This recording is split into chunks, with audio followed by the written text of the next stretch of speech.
Directorate of higher education Khyber Pakhtunkhwa ने सूबे भर में लड़कों के कॉलेज में लड़कियों के दाखिले पर पाबंदी आयद कर दी। तफसील जानते हैं डॉन न्यूज़ के नुमाइंदे अब्दुल हकीम मोहम्मद हमारे साथ मौजूद हैं। अब्दुल हकीम मोहम्मद, इस खबर से आगाह कीजिएगा।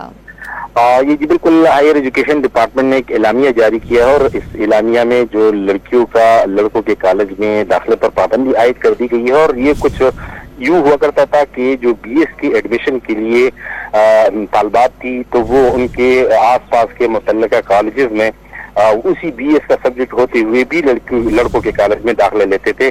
तो इससे पर पाबंदी आयद कर दी है और पाबंदी ये आयद की कि वो अगर वही मौजूदा सब्जेक्ट बीएस में लड़कियों के कॉलेज में रहा तो वो लड़कों के कॉलेज में दाखिला नहीं कर सकेंगी।